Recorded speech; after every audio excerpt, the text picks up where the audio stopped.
shadows of the past, as from a faded tapestry of time's procession, slow and vast, I step to bid you bear with me, the while your fancy I engage, to look upon another age. An age when on the human tide the plumed wave of chivalry rose to its summit, sweeping wide across a nation's mighty sea. France never shone a brighter power than in this high, romantic hour. So come with me to France of old, to fiery days when hearts beat high, when blood was young and hate was bold, and sword crossed sword to do or die. For love and honor gloried then, and friendship reached its peak with men. Friends were friends in those brave days. Athos, Porthos, Aramis, aye, graved our hearts with a mystic phrase, bound our lives with a mystic tie. Come, stir your soul with our ringing call of all for one, and one for all. Come on, come on, come on!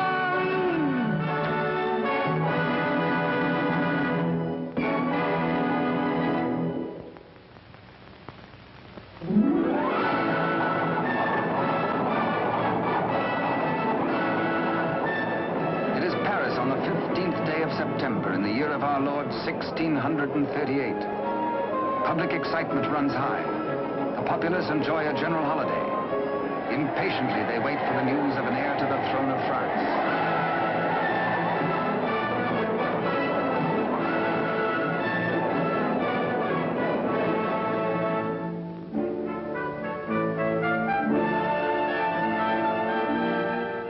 His Majesty Louis XIII, King of France. Maintaining his royal authority through the wits of others, he is himself weak and vain and lives in the oily smiles of a small circle of favorites. But the court is alive with intrigue. There are parties within parties, conspiracies beyond conspiracies, plots and counterplots.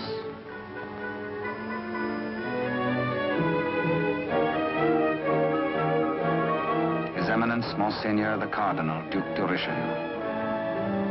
He is the greatest statesman of the day and manipulates the strings which guide the king. His is the real power, subtle, cunning, and often ruthless. Still no one questions his devotion to the glorious kingdom of France.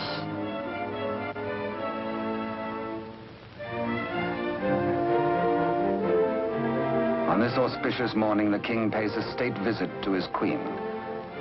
It is the custom for the sovereign and his courtiers to attend the expectant royal mother until his child is born.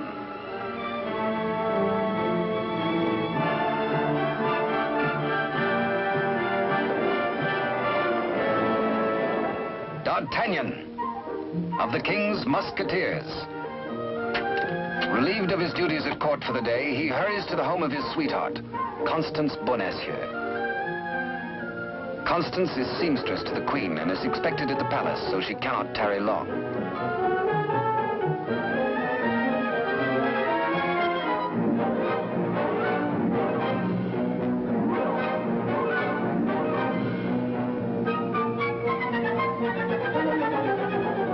Even the most eager lover, by error, can sometimes kiss a miss, or miss a kiss.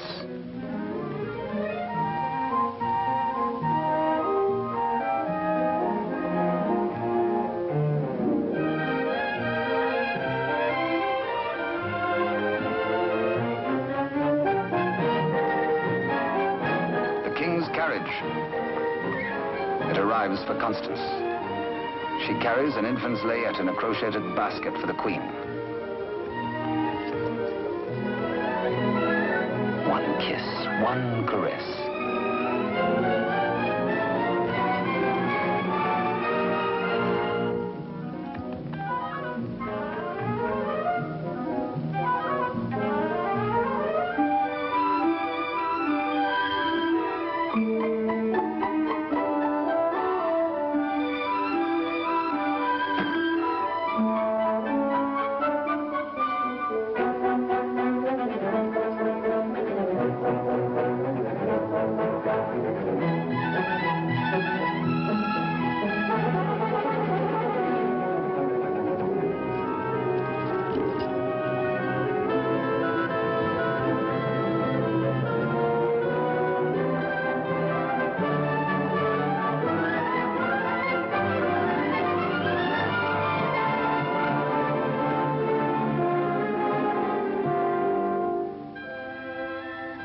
kiss truly is a delicate plant requiring privacy to grow into a tender blossom, the dream of all lovers.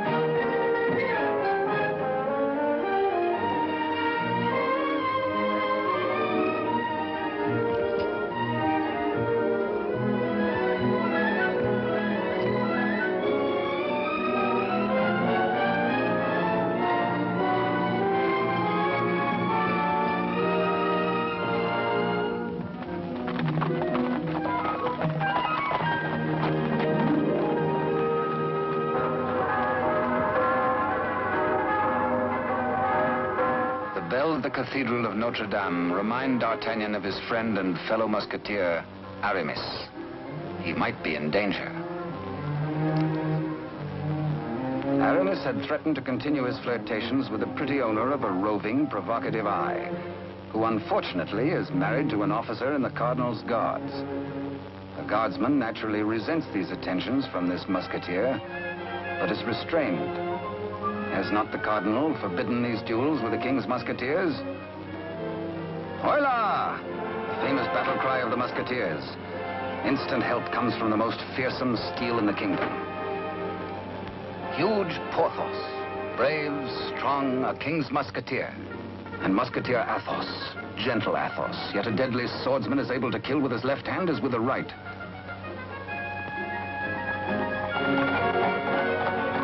D'Artagnan! The battle is forming. The Cardinal's guards. This is no private fight then, eh? The musketeers against the Cardinal's guard. It started before D'Artagnan was born. And what are the odds? 1, 2, 3, 4, 5, 6, 10 guards to 4, 5 to 2, 2.5 to 1? Too simple. Draw your skewer, Monsieur Half Guardsman. Let's measure half a point. On guard! Come, where's your challenge now? Where's your steel? What's your fear? The law? Does the Cardinal still ban a friendly fight with a musketeer or two?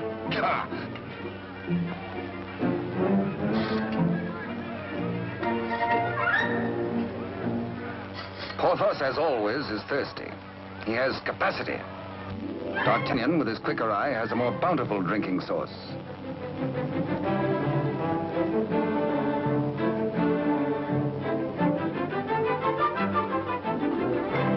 Porthos can put out a hand and pick up the pot he's slavers for. Why waste energy walking? Come, driver, come inside with us.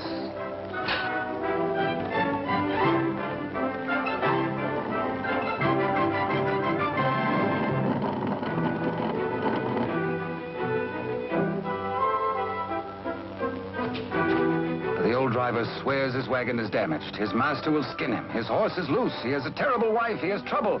Everybody is mean to him. He has to be mean too. Ha ha! Now, take your temper out on me, good friend. Now, feel better? Now we can talk. I'll win you the price of your horse and more. Come, guardsman, I challenge you to game. This is not forbidden you.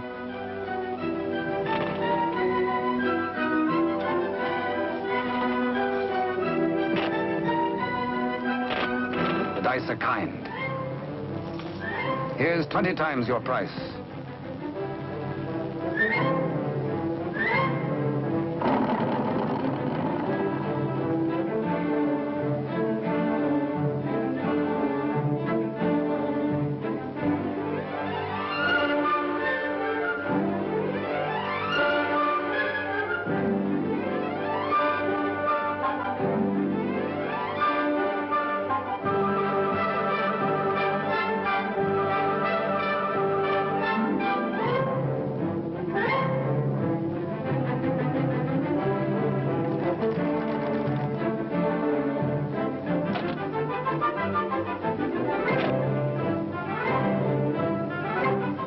Riding high, D'Artagnan returns to the dice game. Laughing and playing a while longer, he wins hands down from a fat-headed guardsman while waiting for the late evening rendezvous with Constance. Porthos, too, has women on his mind.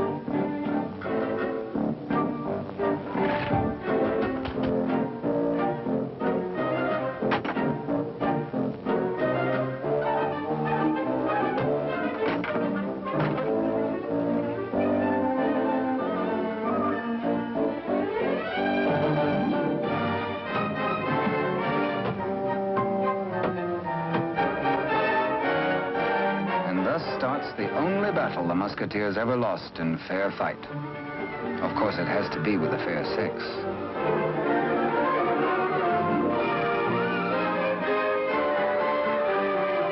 For the first time in his life, a panic-stricken Porthos screams a terrified, "Hola!" Athos hears him. Aramis springs bravely to the side of his comrades, and they flee together. But D'Artagnan hears only the pounding of a lover's heart. As the flood of battle at last sweeps close to him, he leaps to meet the foe and draws his swords. He will fight. Yes? No. Yes. No, he won't. Here, indeed, discretion is the better part of valor. Caught between the she-devils and the deep blue sea, they choose the water.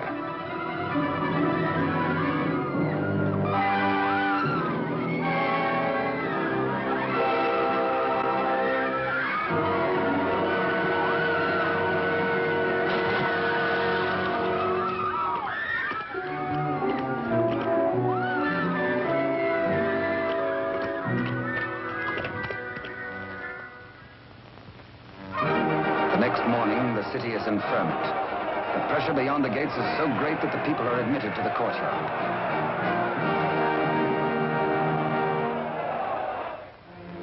Adjoining the Queen's apartment, Constance prepares the layette.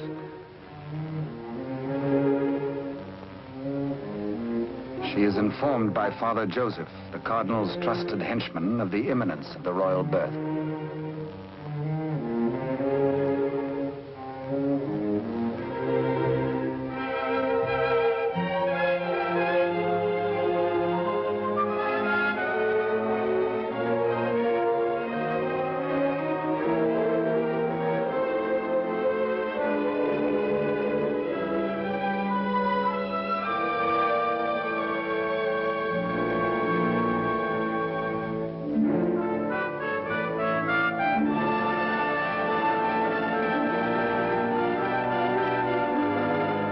And so a prince is born to France, one day to become Louis XIV.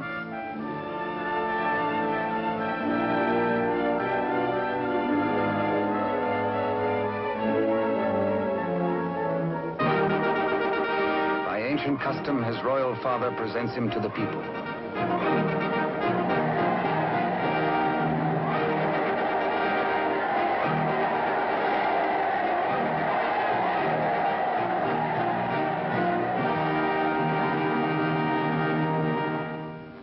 But in the Queen's bedroom, another cry is heard. One of those rare turns of destiny. And Constance is the first to warn the tired, dozing midwife.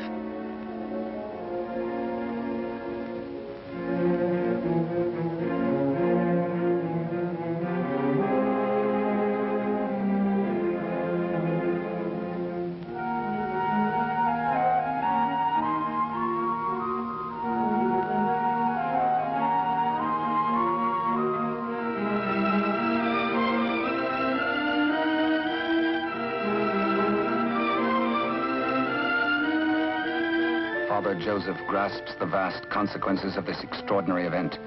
This news must be conveyed discreetly to Cardinal Richelieu before it gets abroad. He writes a message inside the wrapper of some medicine. He intends it for the Cardinal's eyes alone.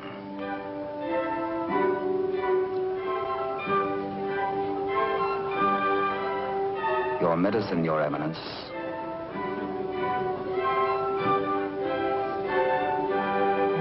Duke de Rochefort, conniving head of the most powerful faction in court, working always in self-interest against the king and cardinal, pretending loyalty to both.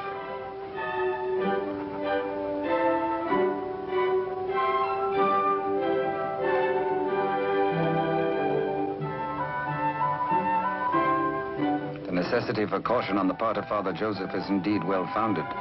De Rochefort, having many times seen messages thus taken to his eminence, becomes inquisitive. He resolves by a simple trick to learn the secret passed to the Cardinal. A substitution of scraps of paper.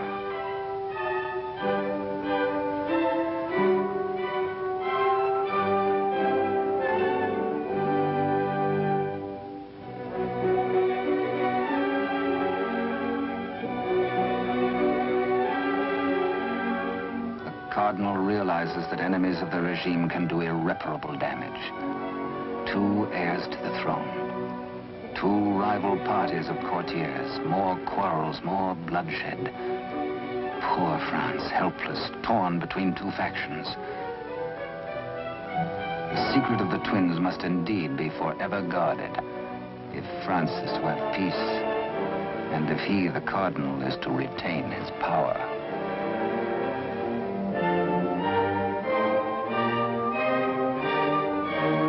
No pretender, this. A true prince. De Rochefort sees an opportunity. Father Joseph is instructed to prepare for a long voyage.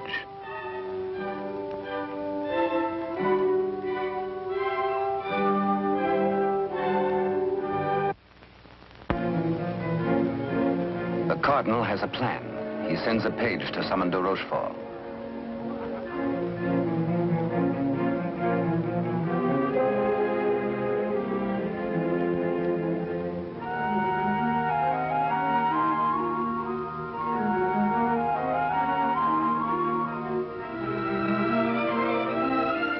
Aware that Constance shares possession of a great secret, one so sacred it might well spell the future of France, the Cardinal charges her to keep her lips sealed.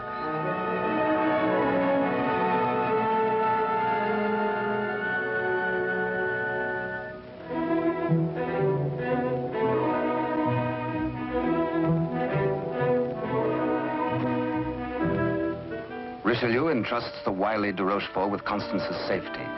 She must not be permitted to see anyone until further notice. The Cardinal is not at liberty to tell his reasons, but de Rochefort is making his own plans.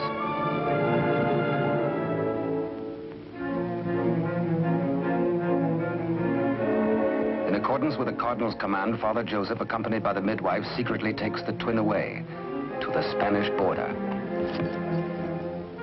The child shall be raised as a commoner with no knowledge of his royal birth.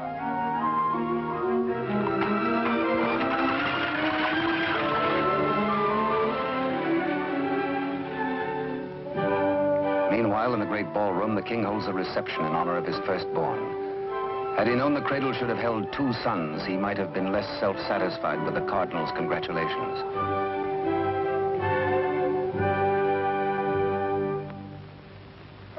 To the notorious Milady de Winter, de Rochefort comes to reveal this chance of fate. The future of France may be in their hands. He tells her he will turn Constance over to her. She is to escort Constance to the convent of Saint-Guimel. There, force her to tell the whole of the Cardinal's secret and plans. He will play one against the other, Cardinal against King, for his own ambition.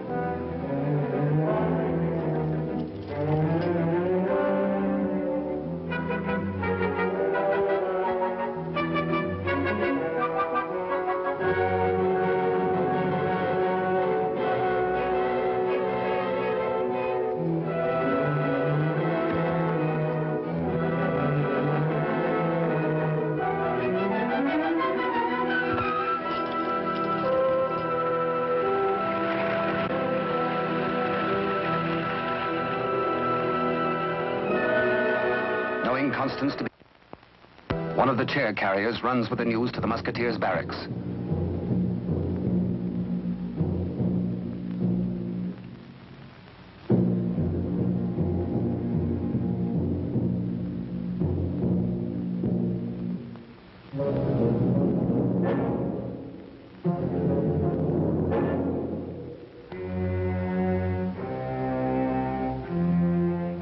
D'Artagnan, wake up!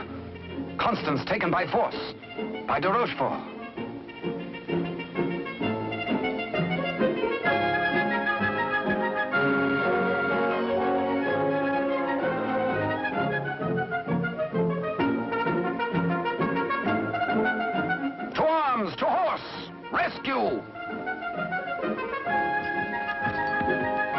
All for one and one for all. And hang the tack.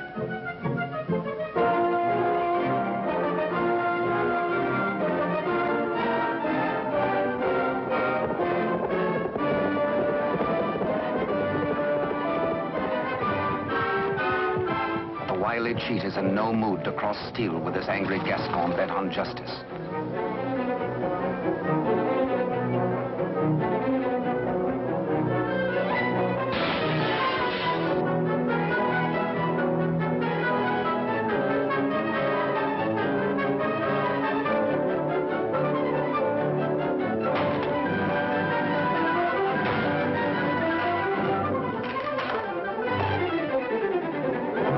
Thugs are powerless to help.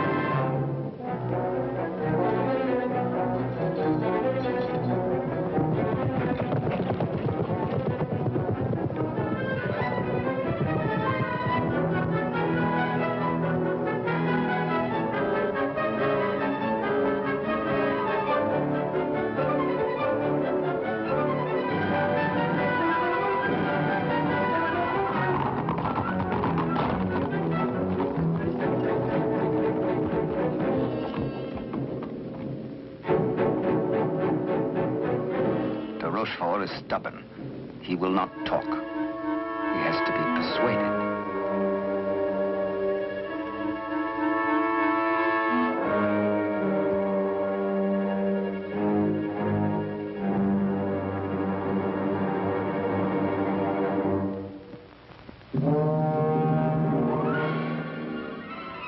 Probe goes on. Where is she? Where is Constance? Talk or fall 200 feet to the bottom of the well. Talk or die.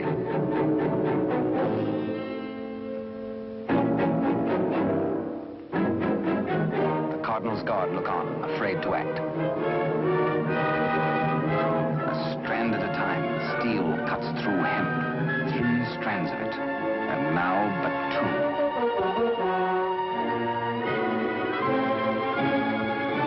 Now 1.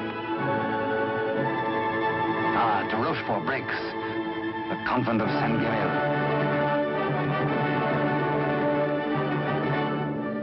To the rescue!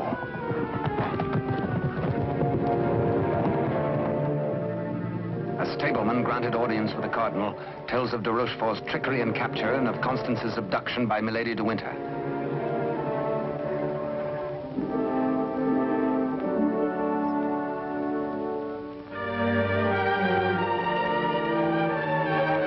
Richelieu and his escort reached the well to confront the Duke.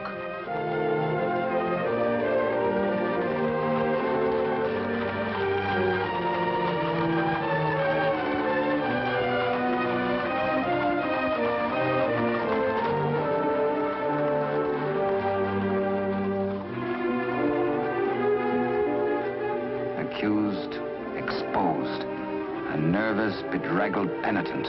He confesses that he has indeed played traitor. His Eminence breaks de Rochefort, stripping him of his authority and titles, banished from both court and country forever.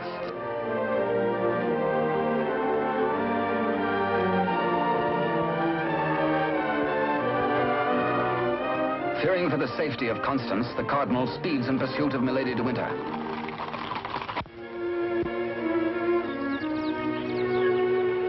Before dawn the next morning, the convent of Saint-Guerel.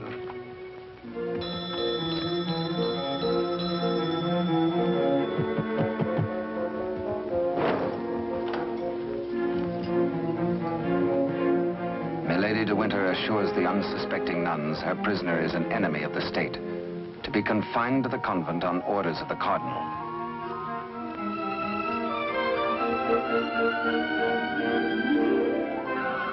The banished de Rochefort, smarting under his humiliations, lingers in Paris. All is not lost. He uses the last of his wealth in a desperate gamble and buys the services of ruffians.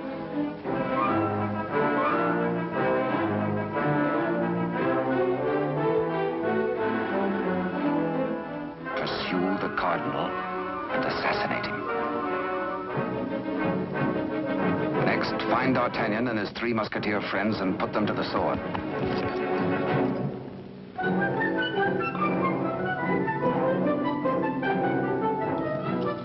Rochefort still dreams of himself in terms of the most powerful man in France. The path to power is open if Milady de Winter secures the secret from Constance.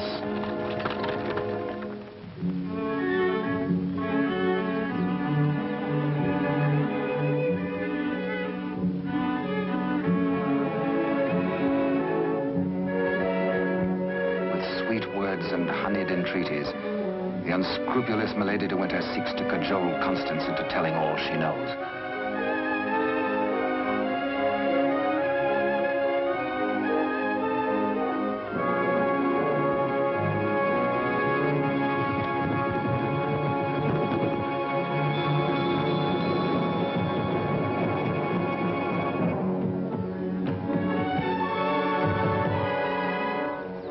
No, Constance Bonacieux is not here.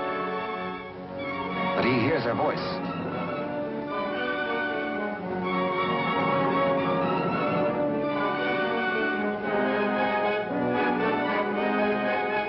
Hola! One for all and all for one.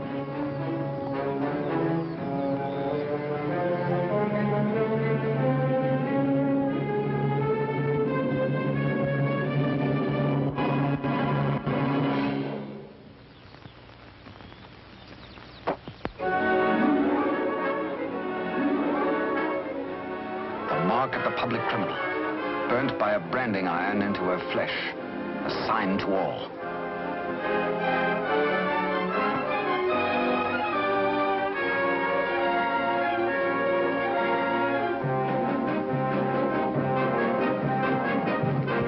Exposed to Constance as a criminal, Milady de Winter is desperate. If caught thus in a second act of crime, by the laws of France, Milady must face public execution.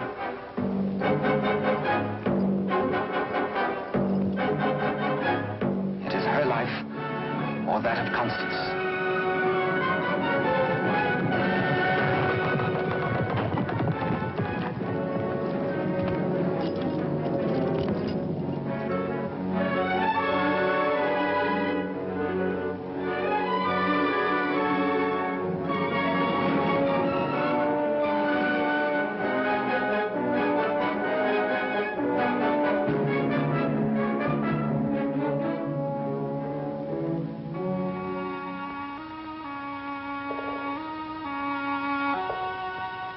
D'Artagnan hears Constance whisper that she loves him above all men.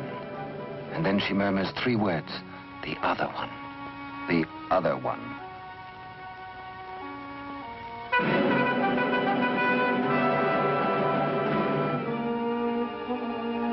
D'Artagnan strains to hear the faint pulse of her words, but Constance dies. The Musketeers take Milady de Winter to her punishment.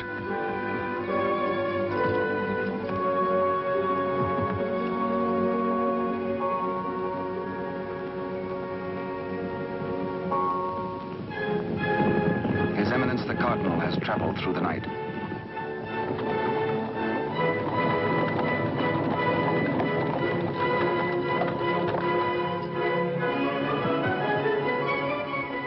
He hears the dreadful news from the Mother Superior. Constance is dead.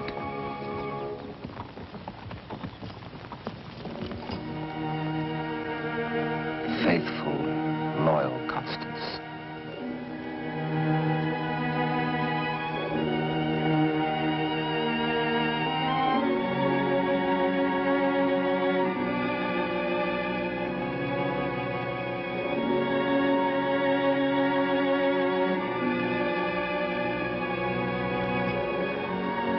Arrest the murderess, Milady de Winter, and all in concert with her.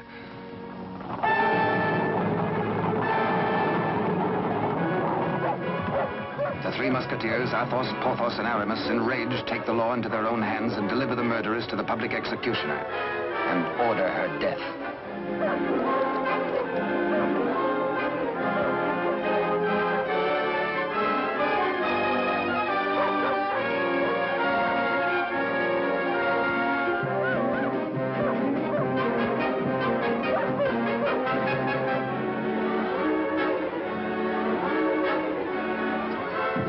Rochefort's cutthroats close in on the Cardinal's troop.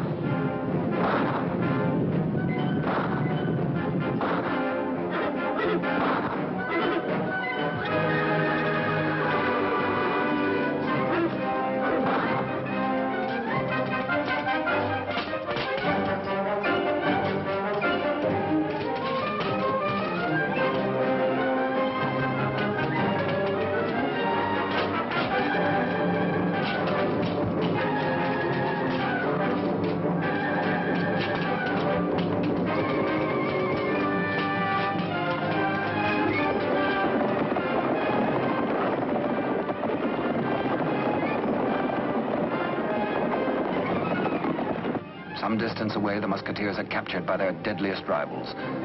The Cardinal's guard formally arrest the musketeers for continuing to take the law into their own hands. Disarmed, the musketeers are set against the wall for execution.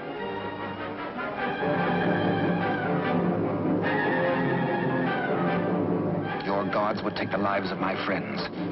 Single-handed, they shall have revenge. The Cardinal asks a moment to ponder. Constance dead. A murderess executed. Enough blood has been shed. Now this strife twixt musketeer and guard shall end.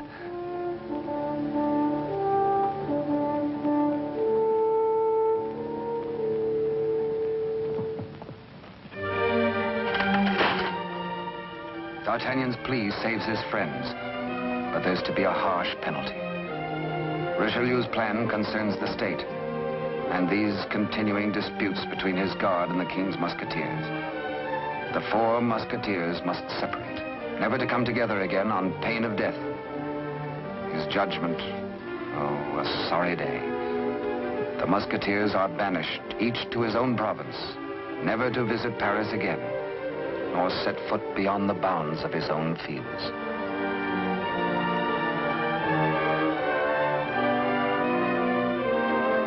As for you, D'Artagnan, a splendid soldier, reliable, devoted too. You henceforth shall be bodyguard of the future king, beloved of France, the nation's one. At one fell swoop, all strife is done. The musketeers prepare for their banishment. Godspeed, farewell.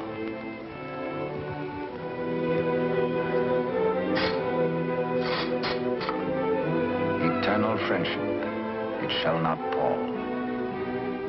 All for one, and one for all.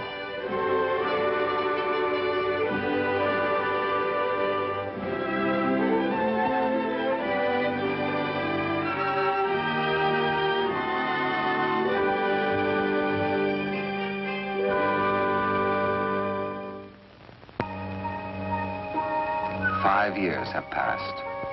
France is at peace. The infant prince grows to boyhood. Cardinal Richelieu, driven hard by the responsibilities of high office, lives in semi-retirement. And a royal father educates his son in courtly etiquette.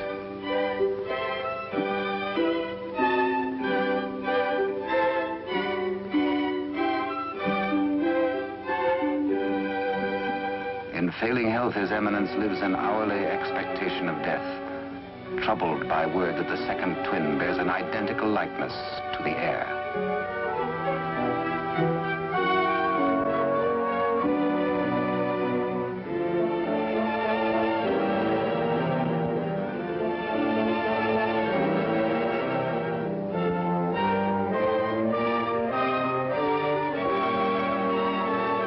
The dangers inherent are obvious and weigh heavily on the Cardinal's mind. He decides he must protect the prince somehow. His Eminence provides that the rightful twin may always be identified from the other. With the aid of the court jeweler, he caused a gold doubloon to be broken. The smaller piece hangs on a chain around the throat of the infant prince. And its mate he places about the neck of Captain D'Artagnan.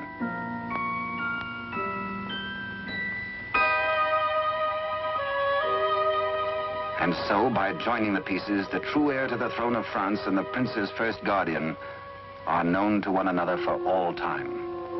He starts to say, I hold a secret, but the chill hand is upon him. The life spring ebbs, and the great voice is silenced.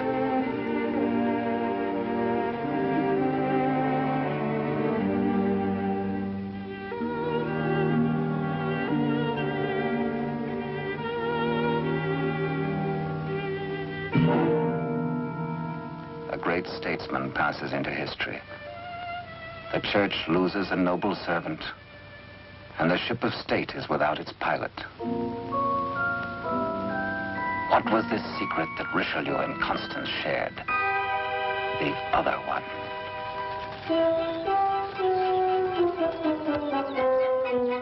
Across the Spanish border, the prince's twin brother is reared by servants of the late cardinal. The banished de Rochefort, living nearby, holds the twin under his very eye. He bides his time. He has only to wait patiently for the proper day.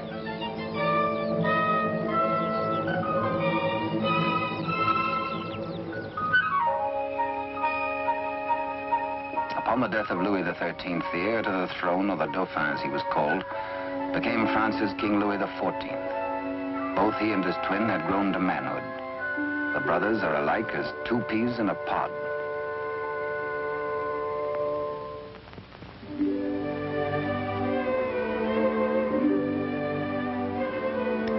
Years have passed and more since Richelieu bent his iron will to break the bonds that held us four. But Porthos, Athos, Aramis, I will ride once more. Once more we'll heed the clarion call of all for one and one for all.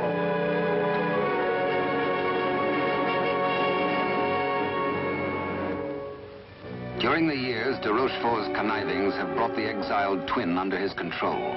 Secretly, they have returned to Paris. De Rochefort has lavished upon the usurper the trappings of royalty, teaching him to copy even the handwriting of his brother, the king. Yet the quality of the spirit so generous in the king is replaced in the brother by hatred and viciousness.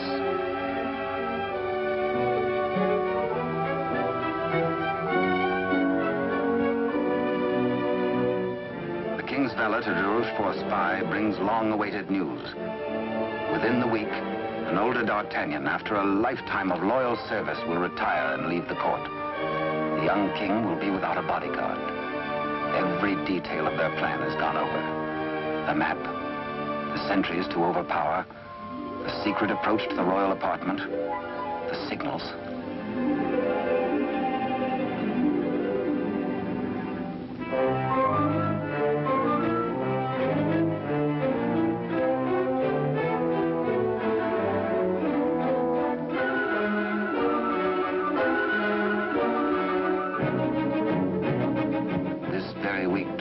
Tells the pretender, you will be His Majesty Louis XIV, King of France. Louis XIV, King of France, spends D'Artagnan's last day in fun and gaiety. The king has applied himself to an education in horsemanship, sportsmanship, and swordsmanship. No two men were ever closer, except they were father and son.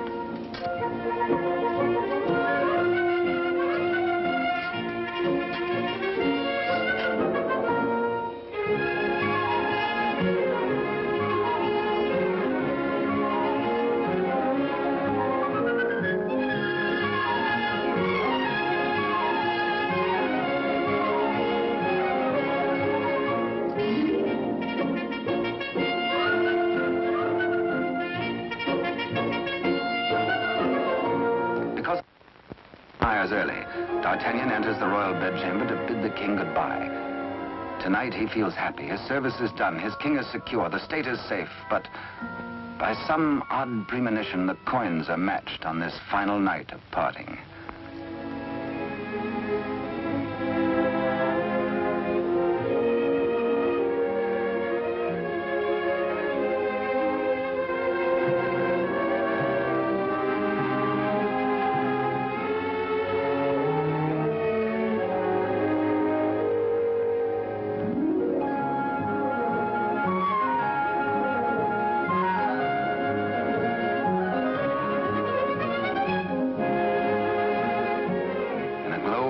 memories of a delightful evening with the king, Captain D'Artagnan arrives outside his lodging and is amazed to find himself beset by ruffians.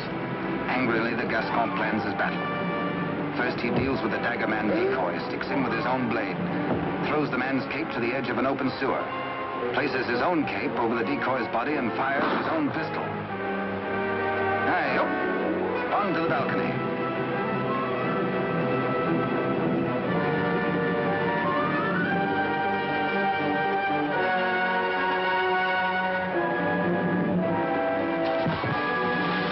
There, they believe, goes D'Artagnan.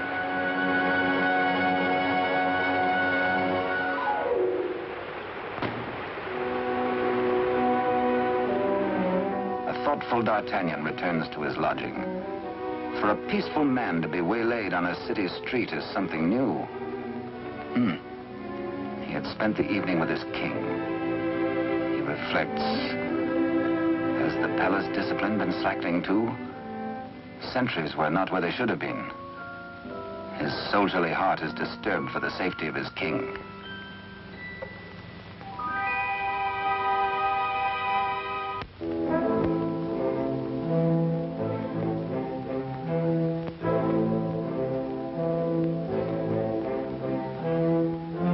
Rochefort's plan is working without a hitch.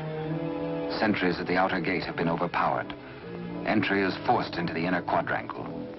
The palace is entered through a servant's postern leading to long-forgotten cellars. Success.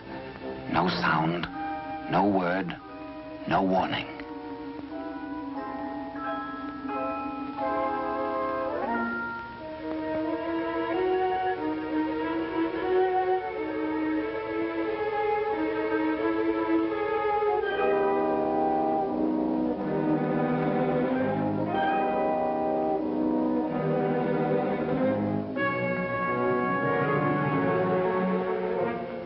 The pretender waits impatiently below for the deed which will make him king.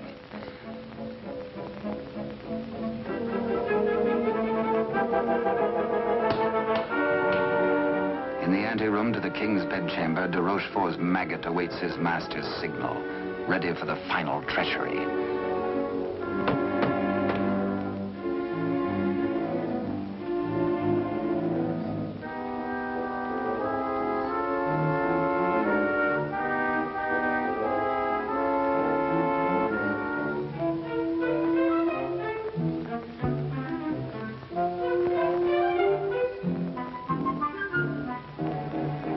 And a little after 11 o'clock on this fateful night, in one tragic moment, France loses her rightful king.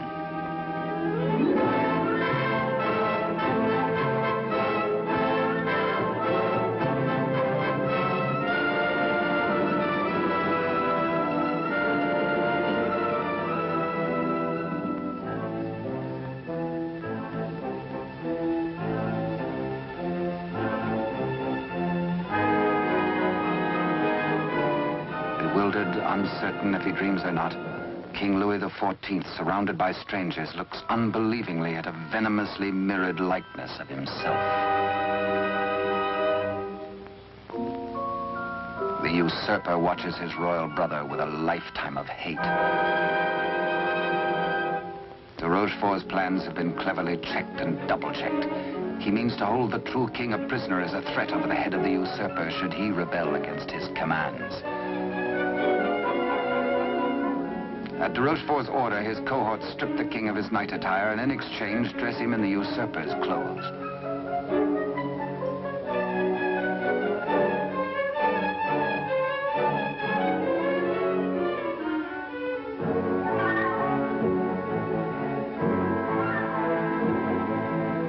Into the palace cellars, a messenger reports breathlessly. D'Artagnan is dead. His body thrown in the river. Complete triumph at last.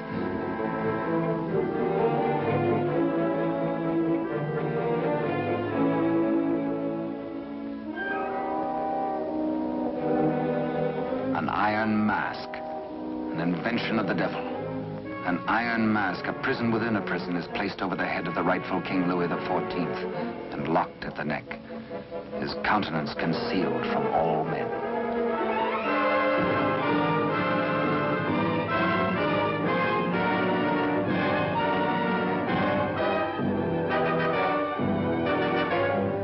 true king is led away.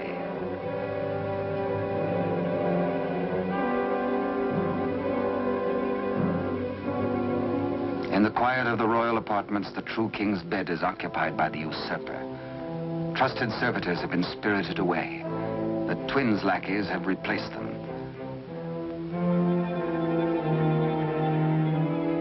De Rochefort's plan is complete. Poor France.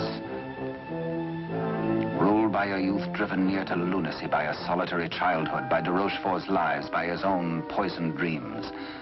Truly a madman.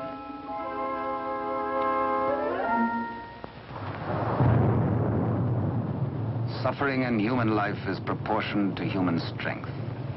When the young king, stupefied and crushed, found himself led a prisoner to a cell in the Chateau Sainte Marguerite in the south of France, he fancied at first that death is like sleep and has its dreams. He believed himself to be a spectator, a palpable phantom of his own suffering. A torture the more terrible since it might be eternal.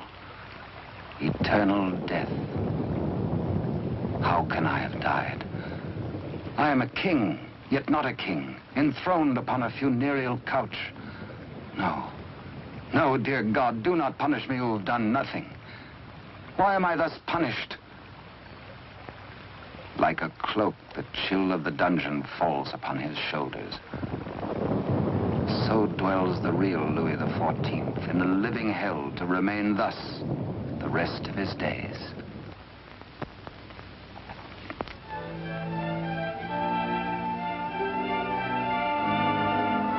The Queen Mother, always restricted, prevented from seeing her son, determines finally to pay him a visit.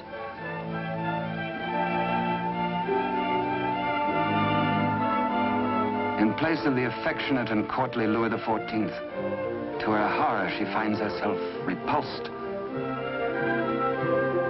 Doubts, again doubts. What strange malady besets my son? She thinks again of the other one.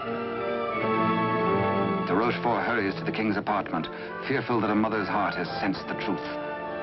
In pretense of humility, he asks the Queen Mother to leave affairs of state.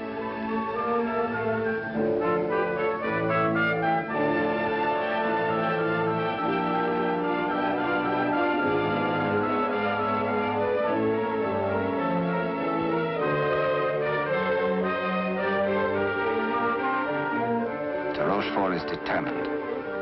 This shall not happen again, and whispers death.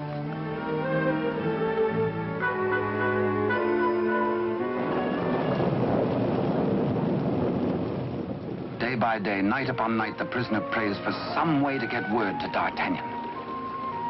A heaven-sent fisherman hoves to.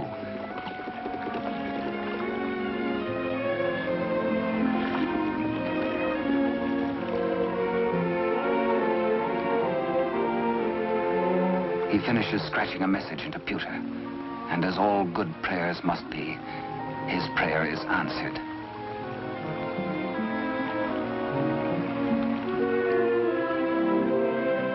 Millet and mackerel are running, and then a catch, apparently from heaven.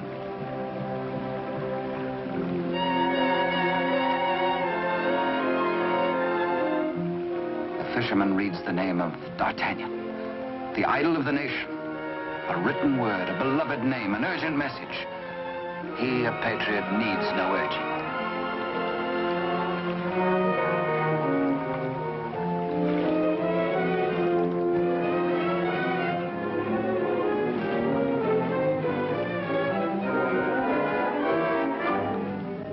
Paris goes about its daily affairs, unaware that its rightful king languishes in prison, and the Queen Mother herself faces death as the humble fisherman hastens to D'Artagnan's home. D'Artagnan stays on in Paris, and to his hurt amazement continually finds himself barred from the court. Day by day, week by week, audience with the king has been refused him. The fisherman blurts his weird news. A story hard to believe. A lonely castle which D'Artagnan knows like the palm of his hand. A prisoner in an iron mask behind its bars. But the signature, An etching of a coin that fits his own exactly.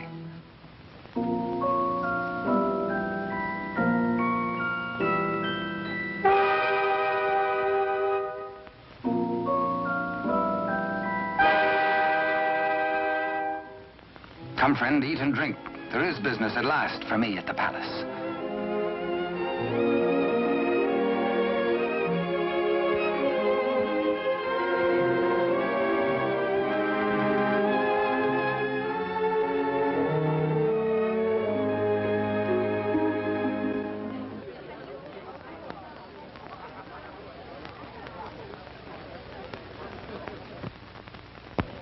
Threading his way through the perfumed route of the court's chattering idlers, D'Artagnan finds himself a stranger in a strange atmosphere. And there is reason, he thinks, for this curious tension. De Rochefort and the king. This cannot be the boy I helped nurture into manhood. This is not the face of my king. Those are not his hands that risked neither parried steel nor engaged a point. What's been happening at court?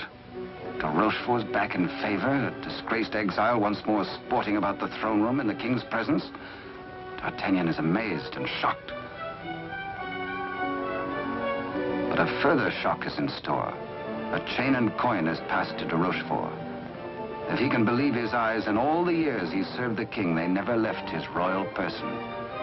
He overhears a snatch of conversation. The other one. And suddenly he hears the dying voice of Constance. The other one. The other one.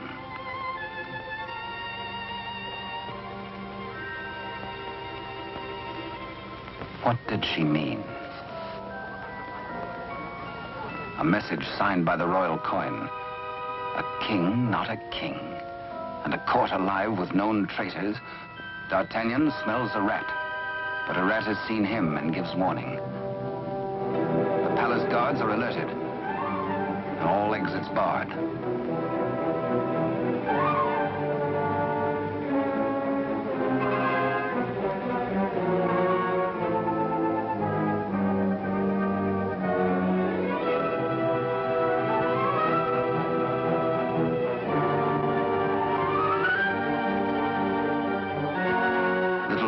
With a resourceful old musketeer.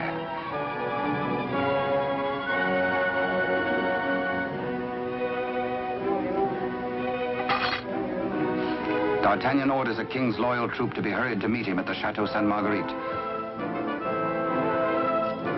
Couriers are to be dispatched to his old friends, the three musketeers, Athos, Porthos, and Aramis.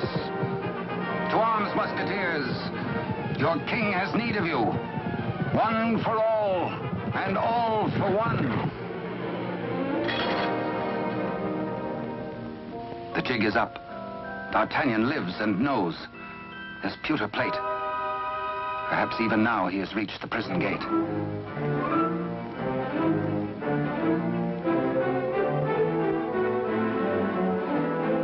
De Rochefort cannot believe his future lies in a common plate.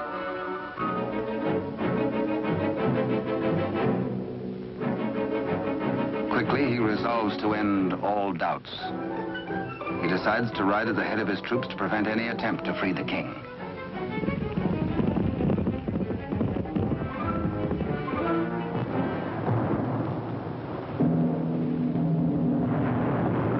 The puzzled D'Artagnan has reached the Chateau Sainte Marguerite, certain that his comrades will join him. Cover of the raging storm, he rose to the grotto beneath the castle. Many a time as a young officer, he had patrolled this grotto passage. It led, he knew, to the arsenal. Beyond that, the armory. Then the main hall and staircase to the tower itself. Up there is the man in the iron mask, the writer of the message.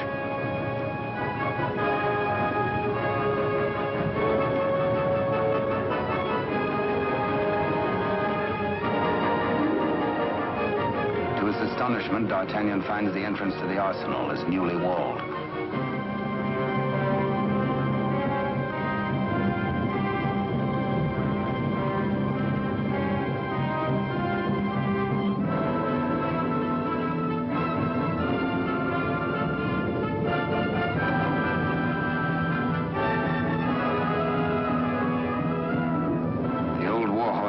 prepared to hazard it alone if necessary.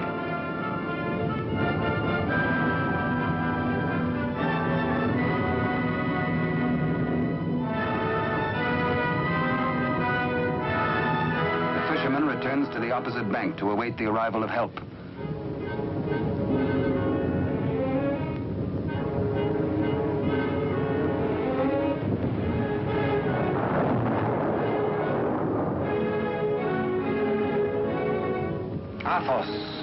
A few years older, a little more grizzled, the same brave companion as of old, ready and willing for any gambit.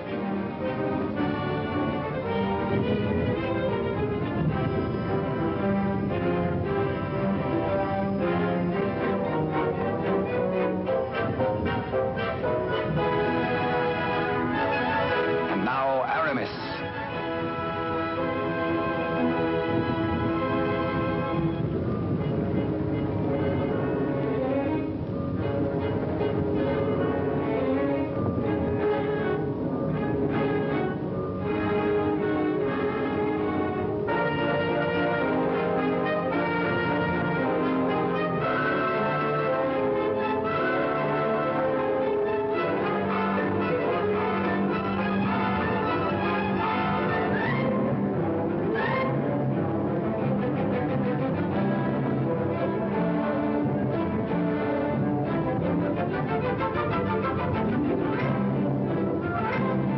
Two of the valiant comrades have arrived. No time to wait for old Porthos, no time for explanations. There's a job to be done. Forward!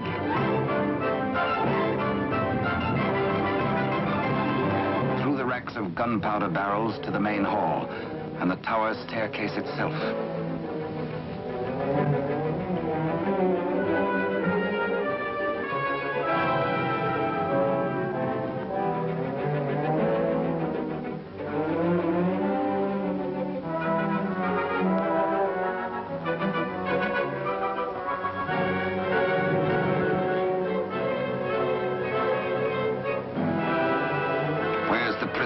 Before your gullet tastes this edge, you bloated villain.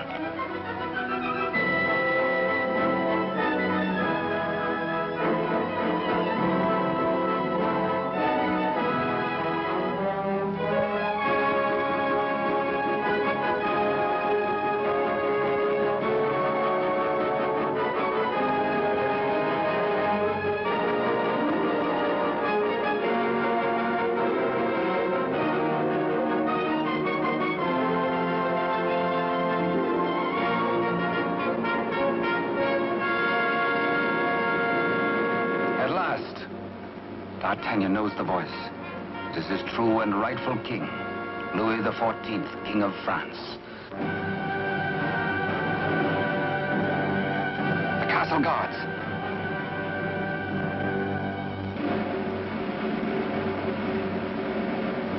The challenge is met. Hola! The musketeers fight together again.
eager on that account, and thirsty as much for the sight of his companions as for a little drop of blood.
All for one and one for all.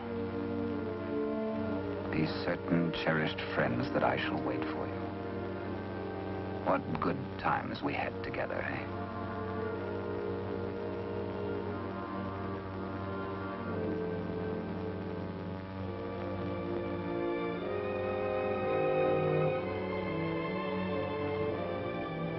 Good Porthos, farewell. You died as you lived, for love of country, in the service of your king. The fisherman gives warning of the approach of enemies.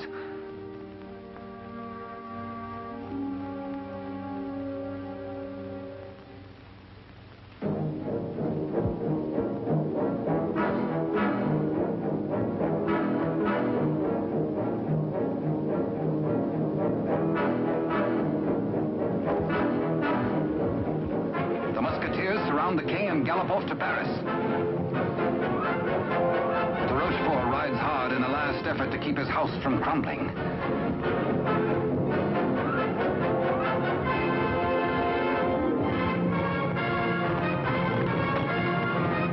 The odds are 10 to 1.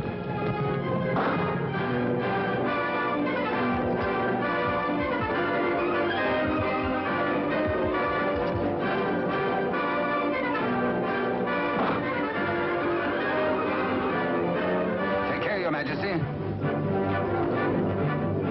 On to Paris. Farewell, gallant Aramis. A traitor's bullet struck you down. Meanwhile, Athos crosses swords with de Rochefort.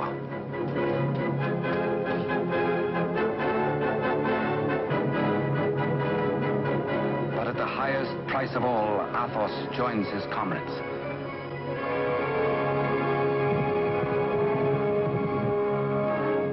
Without knowing his own peril, the half-wit, half-king entertains his royal mother at a palace luncheon.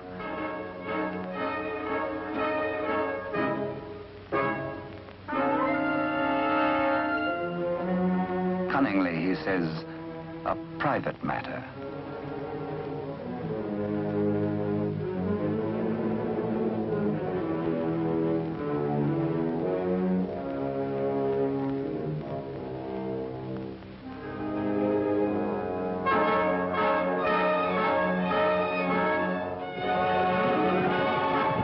Troops from the palace, friends or foe? Friends. D'Artagnan breathes relief. The king is safe. God save the king!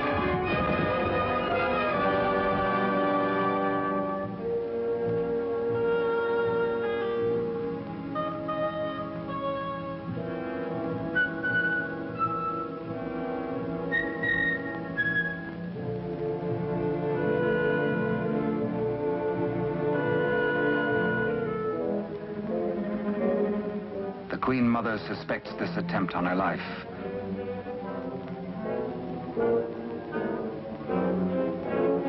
The witch's brew, a subtle poison already responsible for many an agonizing death.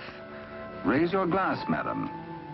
Drink to your king, to your country and its illustrious people. Come, I give you France. Dare she refuse? It is the edict of her son, the king.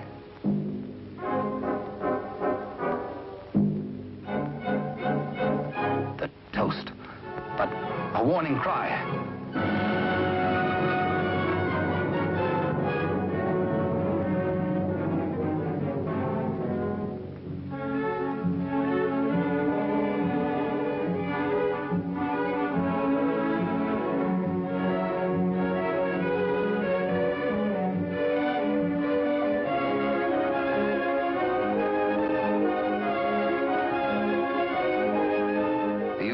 Finally gets his rightful crown. De Rochefort's own damnable invention, the Iron Mask.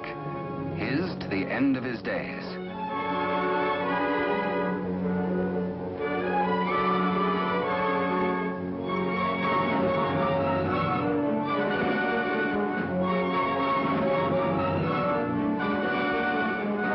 As D'Artagnan pours away the poisoned wine, the usurper takes swift, bitter revenge.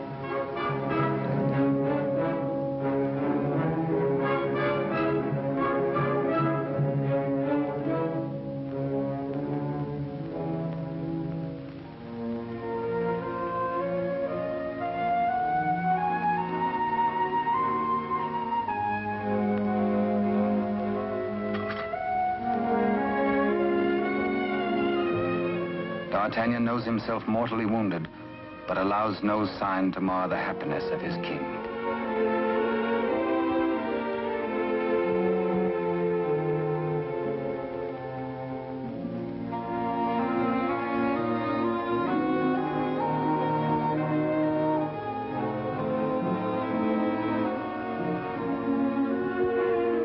Blood, the weapon of the murderer, with crimson evidence on the blade.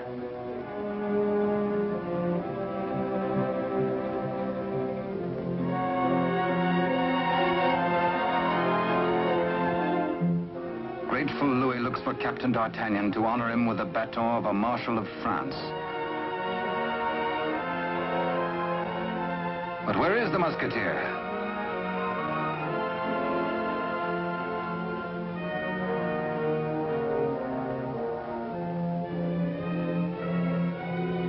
The court resounds with the king's commands and his cry to find his friend and mentor. What a man may think when he knows of the approach of death is secret between himself and his maker.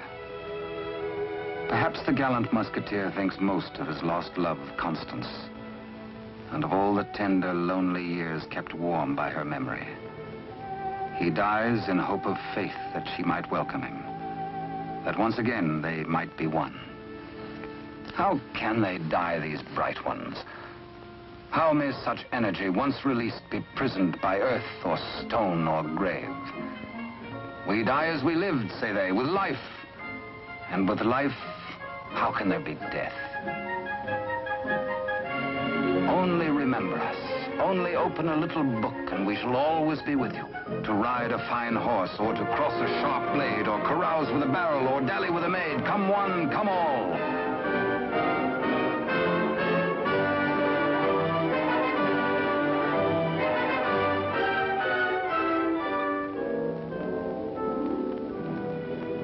And so passed a brave and glorious man, in honor. Only think, and we live again. We live forever. For with us, now as ever, it's one for all, and all for one. And thus it was in France of old, in fiery days when hearts beat high, when blood was young and hate was bold, and sword crossed sword to do or die. For love and honor gloried then, when life was life, and men were men.